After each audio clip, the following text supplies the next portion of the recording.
Bienvenue dans le 20e épisode de Summer is Coming sur Castonland.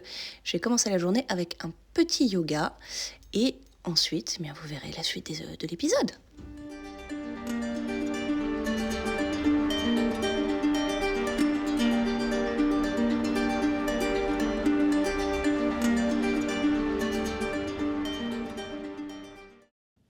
Bonjour, j'espère que vous allez bien. Nous sommes au jour 20 des Summer is Coming vlog, c'est-à-dire l'avant-dernier jour. Et en plus, non seulement ça touche à sa fin, mais je vous ai fait faux bond hier, j'en suis navrée. J'avais annoncé que j'avais une journée extrêmement remplie et je pensais peut-être réussir à m'isoler une petite demi-heure.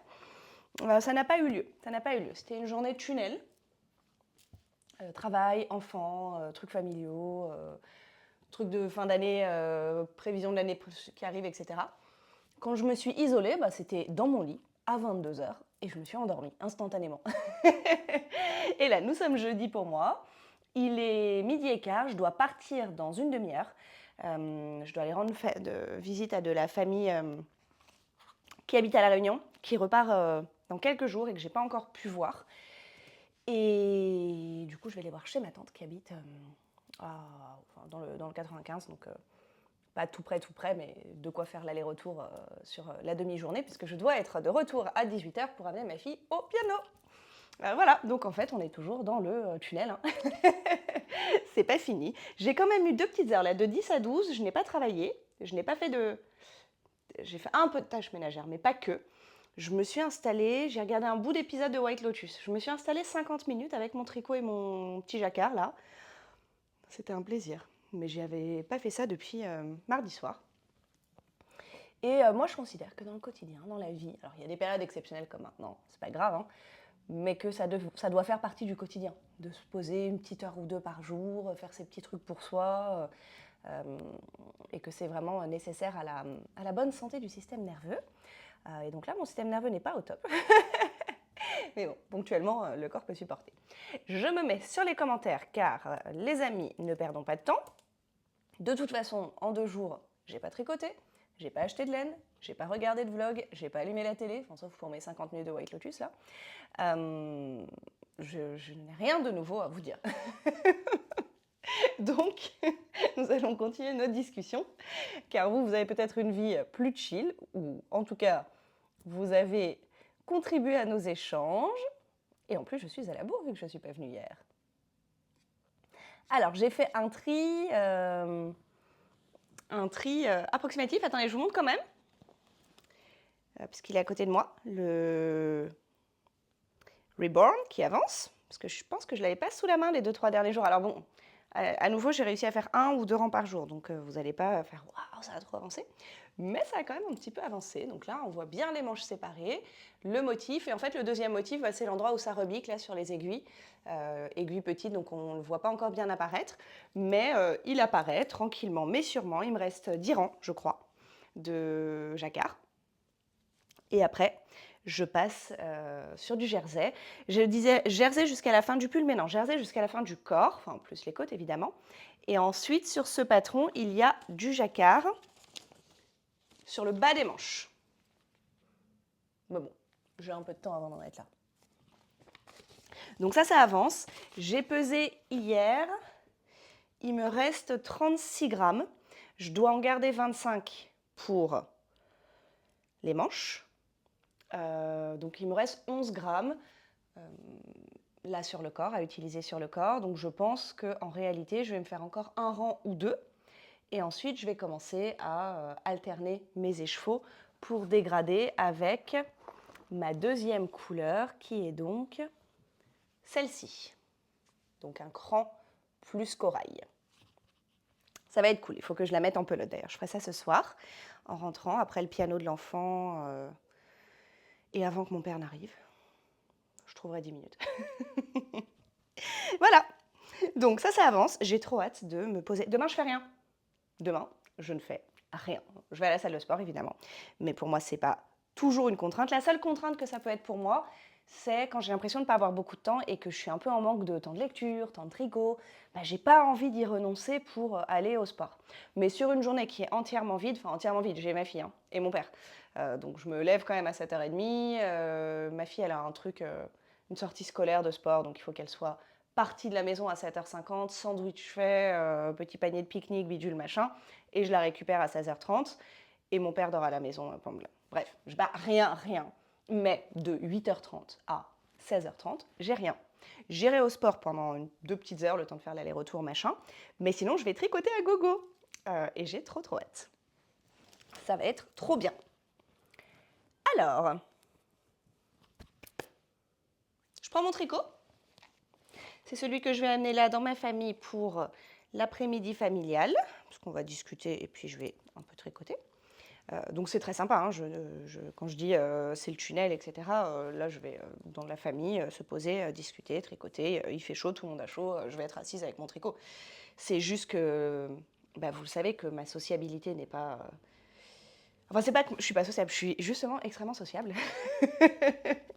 Mais les environnements de sociabilité me coûtent de l'énergie, même si ça me plaît dans certains contextes. Donc ça va continuer à me cramer. Et là, après avoir donné 3 jours de stage, avoir du monde à la maison, etc., j'ai vraiment envie d'être seule et dans le silence. Donc du coup, là, tout ce qui implique même des trucs super, tout ce qui implique de faire de la sociabilité, jusqu'à ce que j'ai pas eu de temps de recharge seule, rentre dans la liste contrainte dans mon cerveau. C'est comme ça, je n'y peux rien. Je vivrai comme une contrainte toute interaction sociale jusqu'à ce que j'ai eu du temps pour me recharger seule. Mais j'aurai un petit peu de ce temps demain dans la journée, donc j'espère que ça commencera à suffire, parce que samedi, j'encadre un goûter d'anniversaire d'enfant de 6 ans, donc autant vous dire, ça va m'achever. Et ma fille qui commence à me dire Maman, on fait quoi samedi soir? Je dis, bah rien. Mais c'est la fête de la musique. Bah justement, tu crois vraiment que je vais aller me mettre en plein milieu de la foule le samedi soir? Elle était là, ah mais c'est trop nul. Je compatis, mais c'est non. Donc, commentaire, my friends, où est-ce qu'on en est? Alors, Delphine. Coucou Carole, donc on parlait de fade. Je pense qu'un certain nombre des commentaires parlent de dégradés ou comment sur les dégradés, mais bon, il y a aussi d'autres sujets. Coucou Carole, et les cols? C'est vrai, quand je vous ai listé mes projets dégradés, j'ai complètement oublié mes cols de Westnitz.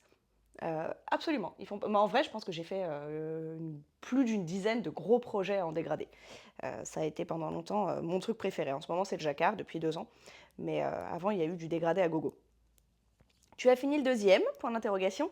Non, j'ai pas fini le deuxième. Donc le premier col, c'est le bubble col de Westnitz, qui est la rangée. Et, je supporte bien la chaleur, mais j'ai pas beaucoup de temps. Et il fait quand même 28 ou 30 degrés là. J'ai pas envie de bouger plus que nécessaire. Surtout qu'après, je vais aller prendre les transports, marcher beaucoup, etc. Mais en plein cagnard donc. Donc j'ai la flemme d'aller vous chercher le col, toutes mes excuses. Enfin, plus exactement, le premier col tricoté est terminé, que j'avais tricoté il y a 2-3 ans avec mon calendrier de l'Avent, et que j'avais fadé un peu comme je vous ai décrit. Donc en fait, tu alternes les écheveaux, quoi. Tu alternes les écheveaux, mais tu mets en proportion, tu mets au début plus de l'ancien et à la fin plus du nouveau. Voilà. Et ça, je le fais de manière très variable, enfin très variable.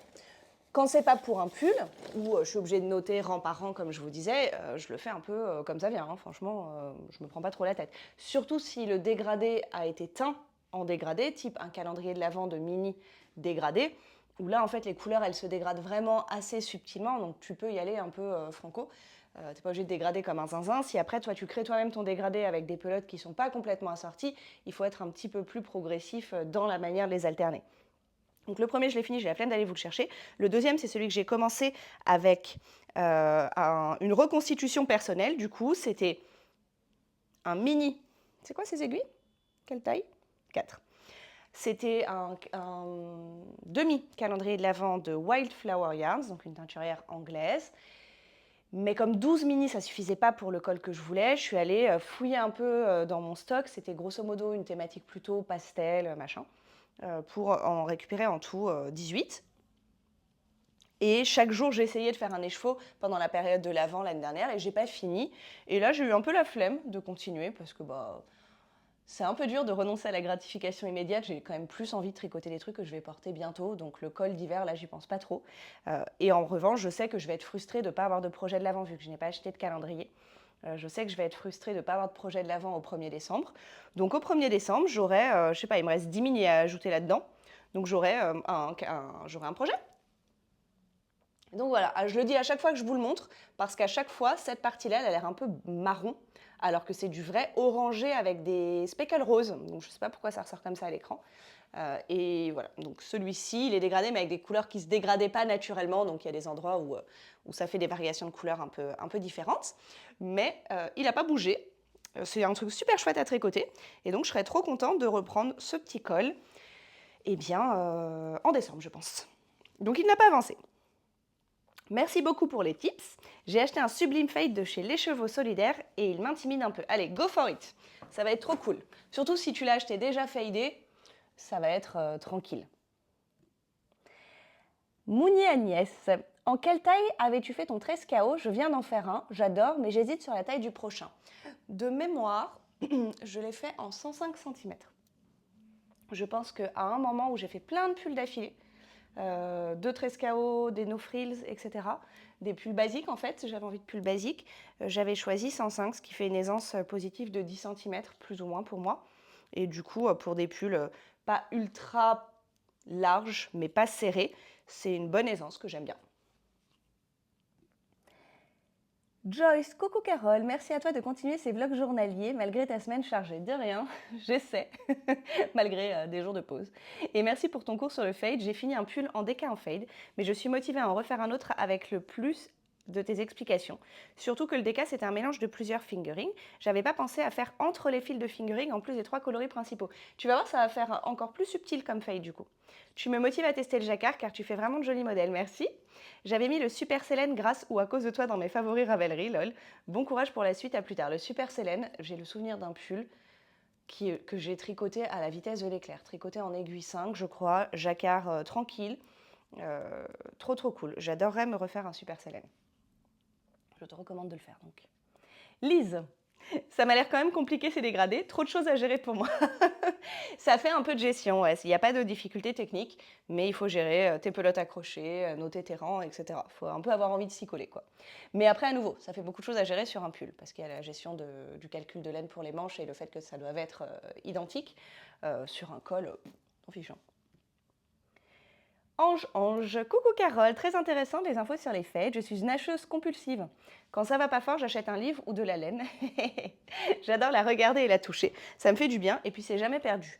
Oui, franchement, je pense qu'il y a plus malsain que se consoler avec un bouquin ou une pelote de laine quand on a un petit coup au moral. Bon après, si c'est fréquent, on se retrouve peut-être avec une bibliothèque et une mercerie, mais de temps en temps, go for it, j'ai envie de dire. Hélène Jacques, allô toi. J'ai entrevu ton deuxième chat et j'adorerais que tu le présentes. Il a l'air tellement beau, j'adore les chats. Oui, alors en fait, ce sont 2 sœurs que j'ai adoptées en même temps. Elles venaient de la même portée. Et quand je les ai adoptées, elles avaient 4-5 mois. Et les 2 sont collantes. Il y en a juste une, celle que vous voyez tout le temps, Willow, là, elle a j'ai passé l'aspirateur ce matin, elle est partie se cacher dans l'armoire, je ne l'ai pas revue depuis. Mais Bloom est à mes pieds présentement. Bloom a une manière différente de me coller. Elle est moins intéressée par le fait que je sois en train de tricoter, parce que je pense que quand je tricote, Willow s'installe sur moi et il n'y a plus de place pour Bloom. Et je pense que chez les chats, il y a un truc un peu de dominance et que c'est un peu Willow la chef. Donc Bloom, elle prend un peu les restes, la pauvre enfant. Mais si je m'allonge, Bloom, elle aime s'allonger sur moi. Ou quand l'autre n'est pas là, elle vient. Mais là, elle est là à mes pieds. Viens, Bloom, viens, viens mon chat, viens dire bonjour. Viens, viens. Allez, voilà. Viens dire bonjour. Voilà, ça c'est Bloom. Donc elles se ressemblent juste sur le pelage blanc. Il y en a une qui a les yeux verts, une qui a les yeux bleus. Elles ont toutes les deux une queue de raton laveur, grise à rayures. Et les deux ont quand même pour particularité d'être particulièrement douces et câlines, quoi. Genre, c'est vraiment des gentils chats. Oh, gentils chats. Voilà, c'était Bloom. Et Bloom, elle était très aventureuse, petite. Et puis, il y a 1 an et demi, et elle s'enfuyait tout le temps de la maison. Alors, par s'enfuir de la maison, j'entends, elle allait jouer sur le palier dès que j'ouvrais la porte. Et un jour, elle a fait ça sans que je m'en aperçoive. J'ai mangé un de ces poils-là. Pas l'ordi. J'ai mangé... non, je n'ai pas mangé. J'ai ouvert la porte, je ne me suis pas aperçue qu'elle était partie sur le palier, et je suis partie 2-3 heures de chez moi. Et quand je suis rentrée, il y avait un mot sur la porte de mon immeuble disant je surveille l'heure parce qu'il faut quand même que je traîne pas, parce que comme il y a quand même pas loin d'1 heure de trajet pour aller chez ma tante, aller puis retour, et que je dois être rentrée à 18h. Je peux pas me pointer non plus à 15h et dire bonjour, j'ai 1 heure à vous consacrer. Donc j'aimerais bien choper le train de 13h15. Heureusement pour moi, à Gare du Nord, donc pas très loin de chez moi. Mais ouais, encore 10 minutes et je file. J'aurais pas fini les commentaires. Et ce soir, ça va être le tsunami, donc je pense que ce sera la seule vidéo du jour. C'est vraiment chaud. Mais demain, bon, vous savez que quand j'ai des journées off, je suis tellement contente de plus rien avoir à faire que je fais vraiment 0, 0, 0. Donc il y a moyen que je passe pas 3 heures à vlogger, mais plus à glander. Mais demain, je ne serai pas prise par le temps quand je viendrai vous parler. En tout cas, ce ne sera pas mince, je finis pas ma phrase, il me reste encore 10 commentaires, mais je m'arrête parce que je dois partir. J'ai pas des trucs toutes les 2 secondes dans mon agenda demain, ce qui est déjà un soulagement. Bref, long story short, Bloom avait disparu et je m'en suis aperçue parce qu'en rentrant, il y avait un mot sur la porte du hall de mon immeuble disant bonjour, on a trouvé un petit chat, il est chez telle voisine à tel étage. Ou chez tel voisin. Donc, ça me fait rire de réaliser que j'ai perdu mon chat sans m'en apercevoir. Je monte au 3e étage, ou je ne sais plus quel étage. Je frappe, le voisin m'ouvre et je lui dis oui, bah, c'est mon chat et tout. Et il me dit bah, écoutez, en fait, je suis désolée, mais je l'ai reperdu. Je fais comment ça, vous l'avez reperdu? Et en fait, il avait ouvert sa porte, elle lui avait filé entre les jambes. En tout cas, c'était son impression, quoi. Donc, je fouille là tout le palier et tout. Et en fait, ça a duré 3 jours. Pendant 3 jours, tous les soirs, j'allais me faire les parkings souterrains de Stalingrad, une joie infinie. J'ai des super amis qui sont venus faire ça avec moi. Ma fille était en larmes, moi j'étais au bout de ma vie. Je me disais, bah, ça y est, j'ai perdu mon chat. J'ai mis des affiches dans tout le quartier. Il y avait des mecs bizarres. Du coup, j'ai mis mon numéro de téléphone dans tout le quartier. Et des mecs bizarres qui m'appelaient à minuit juste pour parler. Enfin, bon, l'enfer. Et puis un matin, je me réveille, donc là je commençais à avoir vraiment renoncé de retrouver mon chat, quoi. Et un matin, je me réveille avec un texto du voisin qui dit bonjour, j'ai retrouvé votre chat. Et en fait, ce chat a flippé et s'est prostré, parce que c'est pas très grand chez le voisin. Elle s'est prostrée dans le cadre de son lit et elle n'a pas bougé pendant 3 jours, parce que j'allais appeler chez lui tous les jours en secouant des croquettes et tout. J'avais un petit doute qu'elle soit vraiment enfuie. Et elle n'a pas bougé pendant 3 jours. Pas fait pipi, pas bu, pas mangé, rien. Quand je l'ai retrouvée, elle était toute maigre. Il fumait en intérieur. Elle sentait le tabac. Elle était toute tremblotante. Elle était terrorisée. En même temps, elle s'est prostrée pendant 3 jours, rappelons-le. Et depuis, elle est un peu plus timorée. Alors qu'il ne lui est rien arrivé, en fait. Hein. Elle est restée chez le voisin. Elle n'a pas osé sortir quand je l'ai appelée. Et elle y est restée 3 jours terrifiée, quoi. Alors que lui, il était très gentil, il avait un chat avant, donc il avait fouillé toutes les anciennes cachettes de son chat et tout. Mais il n'a pas interagi avec elle, il ne l'a pas vue, elle s'est vraiment planquée. Bref, depuis, Bloom est devenue un petit chat un petit peu... Genre, quand j'ouvre la porte, elle recommence depuis quelques semaines à aller sur le palier, mais au moment où elle voit la porte se refermer, elle fonce, elle a trop peur de se faire enfermer dehors, la pauvre. Et voilà, l'histoire de Bloom. Sylvava, ils sont beaux tes fades. J'avais fait un pull, mais au final, je trouve que mes choix de couleurs étaient trop tranchés. Ouais, ça arrive d'avoir des petites déceptions sur les fades. Faut vraiment.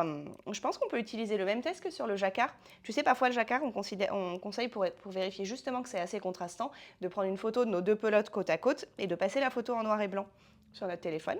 Et si c'est pas assez tranché, en fait, ça se voit parce qu'il n'y a pas de différence entre les 2 pelotes une fois en noir et blanc. Et ben, tu peux faire la même chose avant de fader et t'assurer que les pelotes qui s'enchaînent, tu vois quasi pas de différence entre les pelotes quand tu passes en noir et blanc. Ça marche pas mal. Vania Domain, coucou, courage pour toutes les inscriptions. Écoute, j'ai pas complètement fini, mais j'ai quand même fait l'inscription à la gym, ce qui était quand même aussi une belle histoire. Bon, vraiment, je vous raconte toutes les histoires inintéressantes de ma vie. Je suis navrée pour vous, mes pauvres. Il n'y a pas beaucoup de clubs de gym aux agrès dans Paris et ma fille est inscrite dans l'un d'eux. On a galéré pour avoir de la place il y a 2 ans. Genre quand ils ont ouvert les inscriptions, il y avait 3 places disponibles. Et en fait, on était 3 sur des ordis différents à actualiser la page. Et il y en a un de nous qui a réussi à avoir une des places. Et après, par contre, tu es prioritaire sur les réinscriptions. Et donc pour les réinscriptions qui sont en ligne, ils t'envoient un code de réinscription prioritaire sur une période avant l'ouverture au public. Et hier, quand j'ai essayé de l'utiliser pour faire la réinscription de ma fille, il y avait écrit sur place uniquement. Donc j'ai dû aller me taper, en plus de ma journée sympa, là, 3/4 d'heure de queue au guichet, car évidemment, j'étais pas la seule, pour faire la réinscription. Et la raison, les gens sont quand même fous, c'est qu'apparemment, il y avait un marché noir du code de la réinscription et qu'il y avait des gens dont l'enfant ne souhaitait pas poursuivre, mais sachant que c'était extrêmement dur d'avoir de la place, etc., si on n'était pas prioritaire, bah, ils refilaient, voire revendaient, pour ce que j'en sais, le code à d'autres gens de l'école, etc. Et donc il n'y avait jamais de place ouverte aux nouveaux, même si dans les faits il y avait des nouveaux, simplement parce que les codes avaient été refilés. Donc maintenant il fallait aller sur place pour s'inscrire. Donc j'ai fait ça hier. Je compatis, je vis la même chose x2. Force. Et les lettres de motivation pour les enfants, c'est clairement un concept que je ne comprends pas. Tu m'étonnes. Alors écoute, finalement, elle a fait une lettre, elle était trop mignonne. Elle a dit, bon, j'ai pas trop envie de faire l'espagnol, mais ma fille est un peu une geek et elle aime aller à l'école, apprendre plein de trucs. Elle trouve qu'il n'y a jamais assez de devoirs et tout.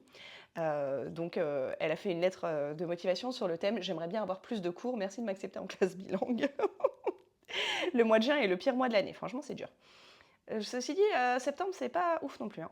Ça fait 5 jours que je n'ai ni tricoté ni crocheté. Ah, par manque de temps. Écoute, moi aussi, c'est un peu ridicule, là, le temps de tricot. Je sens qu'il va y avoir un meurtre bientôt. Écoute, c'était il y a un jour, j'espère, ton commentaire, que depuis, tu as un peu tricoté. Et je compatis.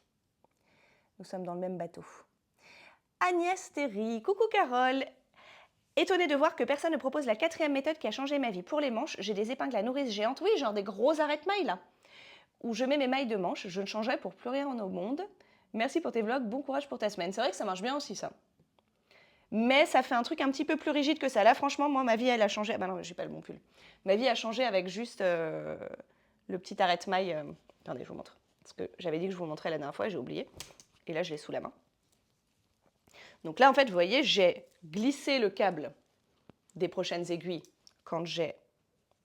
Qu'est-ce que j'ai fait ? Évidemment, au moment où je dis que cette méthode géniale a changé ma vie, elle a fait une bêtise. J'ai glissé le câble des prochaines aiguilles que j'aurais qu'à remettre là sur la manche. Sauf que sur les conseils donc, de Sandrine, j'ai mis un anneau là, un anneau marqueur en poule, dans les deux petits trous du truc. Et donc ça ferme le cercle, il n'y a plus rien qui dépasse. Voilà, c'est nickel. Plus un sujet. Et là, c'est un câble de 40, je pense, qui est vraiment idéal. À côté, il est un tout petit peu plus grand. C'est un câble de 60, mais bon, ça dépasse. Ceci, en vrai, on dirait qu'ils ont la même... Non, il y en a un qui est un peu plus grand. Mais bon, voilà. Les deux font à peu près le job. Trop bien. Mais oui, le gros arrête-maille aussi, là, vaut le coup. Tout à fait d'accord. Autoxépify. Je suis désolée, je ne sais jamais exactement comment prononcer ton pseudo. Toutes mes excuses. Je milite pour l'usage de l'accord de majorité. Grave d'accord. Petite anecdote, je suis dans un club de lecture où on était une quinzaine de femmes. Le jour où un homme est arrivé, on est passé à bonjour à tous. Et vraiment, j'ai fait ma féministe de service, mais je pense que dans ces cas-là, on pourrait dire que le bonjour à toutes inclut les hommes.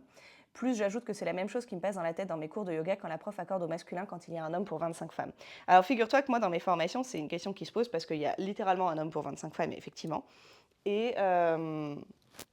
généralement, le premier jour, je dis alors, je vais majoritairement essayer d'inclure tout le monde et donc par exemple, je sais pas, dire bonjour à toutes et à tous, si vous êtes prêtes et prêts, ce genre de truc. Et quand j'y pense pas, vu que mon regard va se poser sur une majorité de femmes, je vais potentiellement utiliser le féminin.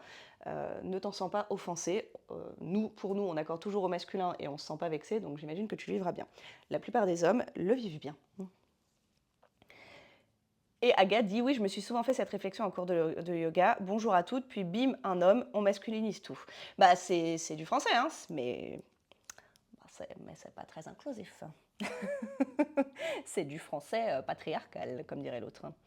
Angélique, j'adore la petite discussion lecture. D'ailleurs, j'ai trop hâte. Normalement, j'adore lire des pavés, mais là, j'en ai un peu marre du bouquin que je lis. J'aime l'histoire, donc je vais aller au bout. Mais comme je vous le disais, là, je suis à nouveau, page 700, 3e tome. Le mec réexplique un truc, mais genre justement pas du début, genre tu pourrais avoir oublié, un truc qui est vraiment fondateur dans l'histoire. Hein, et t'es là, mais faut pas tout réexpliquer 10 fois, on a compris en fait. Tu t'adresses pas à un public qui a des troubles de la mémoire en fait. Bref. Et donc j'ai trop hâte de commencer une nouvelle série de bouquins. D'ailleurs, je ne t'avais pas dit, mais j'ai fini par acheter L'Art de la Joie. Il attend tranquillement son tour. Vraiment, j'ai tellement aimé ce livre. Pour June, j'ai une grosse unpopular opinion sur le sujet. Je n'ai pas aimé le livre. Je l'ai téléchargé. Parfois, quand j'ai un doute sur un livre, je fais ça. Je commence par la version téléchargée gratuite.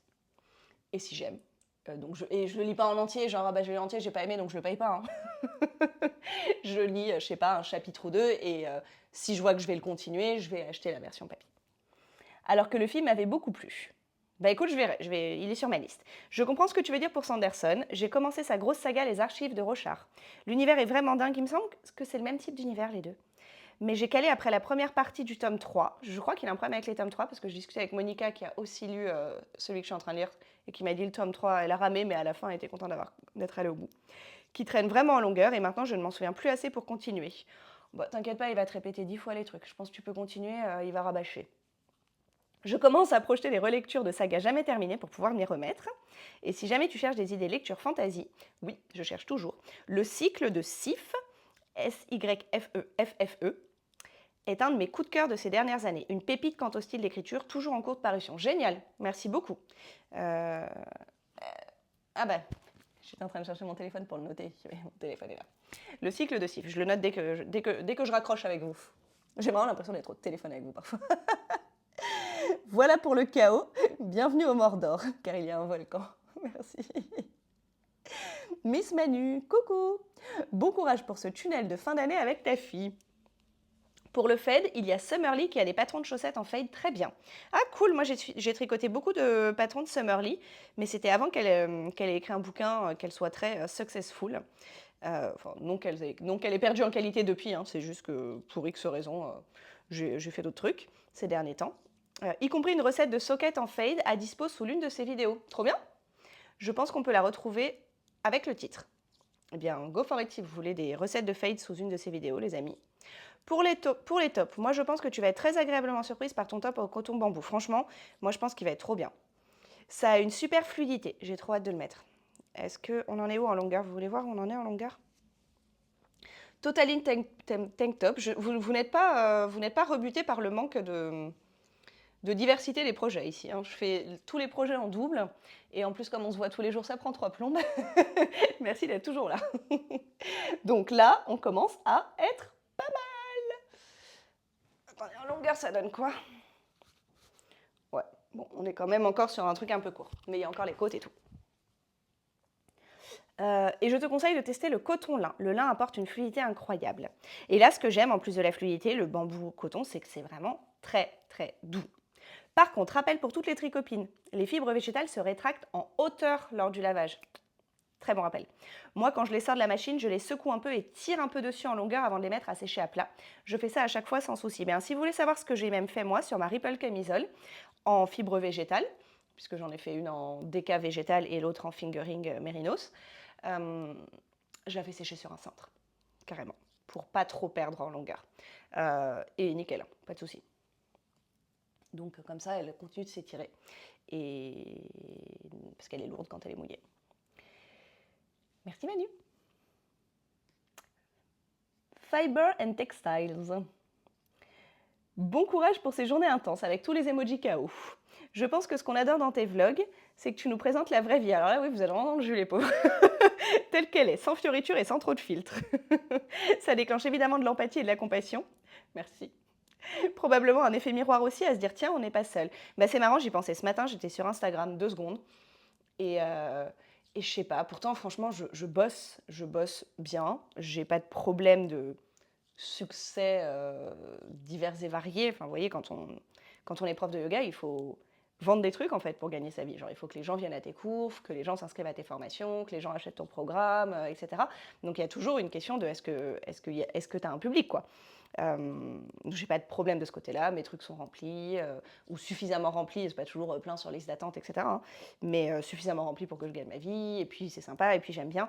Et j'allume Instagram, et j'ai l'impression que tout le monde est ultra actif. Et on peut pas dire pareil que je suis pas hyper active, quoi. Que tout le monde fait 1000 trucs, a plein de succès, organise plein de trucs. Et tu as toujours l'impression que c'est jamais assez bien ce que tu fais, quoi. Que c'est jamais ni assez bien. Et quand tu es à Instagram, ça se calme.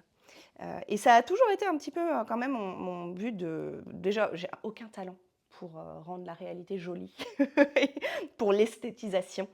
Euh, et j'ai toujours trouvé ça cool de faire des trucs de la vraie vie, même si c'est en ligne, quoi. Pour moi, c'est pas une autre vie. C'est pas une mise en scène, quoi. Tu as aussi créé une vraie communauté en lisant les commentaires, mais merci de mettre des commentaires surtout, et en demandant et donnant des conseils, en partageant tes coups de cœur, etc. Bref, le naturel, ça fait du bien. Merci beaucoup, t'es trop mignonne. Et c'est probablement devenu rare, d'où le fait qu'on l'apprécie, et la personnalité y fait beaucoup, bien entendu. Merci. Oh, c'était le dernier commentaire du jour. Ça me fait chaud au cœur. Merci beaucoup. C'est marrant parce que vraiment, j'ai donné une formation qui était trop cool là sur les 3 derniers jours. Les élèves étaient trop choux. Avec ma copine collègue, ça s'est trop bien passé. Le contenu était cool. Enfin, mais en sortant, parfois, tu as un peu le cafard. Genre, c'est fini et tout. Et puis, tu repasses dans ta tête tout ce que tu as fait. Est-ce que c'était assez bien? Est-ce que machin? Donc, ce matin, et en plus, le fait de ne pas pouvoir me reposer tout de suite, parce que j'avais 1000 trucs à faire ce matin, après la formation, sans parler d'hier soir, j'étais un peu dans le dur. Donc, ce petit commentaire m'a fait chaud au cœur. Merci beaucoup. Sur ce, my friends, il est 1h moins le quart. Si je veux choper le RER d'1h05, 1h05 c'est trop tard en fait. Si je veux le train d'après, là, 1h15 je crois, ou 20, ou 25, il faut que je me mette en mouvement. Donc, je vous fais des bisous. J'ai pas l'impression que le programme de la soirée me permet de revenir vous voir, mais si jamais je peux, vous savez, je viens. Et sinon, demain, j'aurai du temps pour qu'on se pose et qu'on discute. Et j'espère avancer un peu sur mes tricots et vous montrer des trucs cool. Allez, bisous!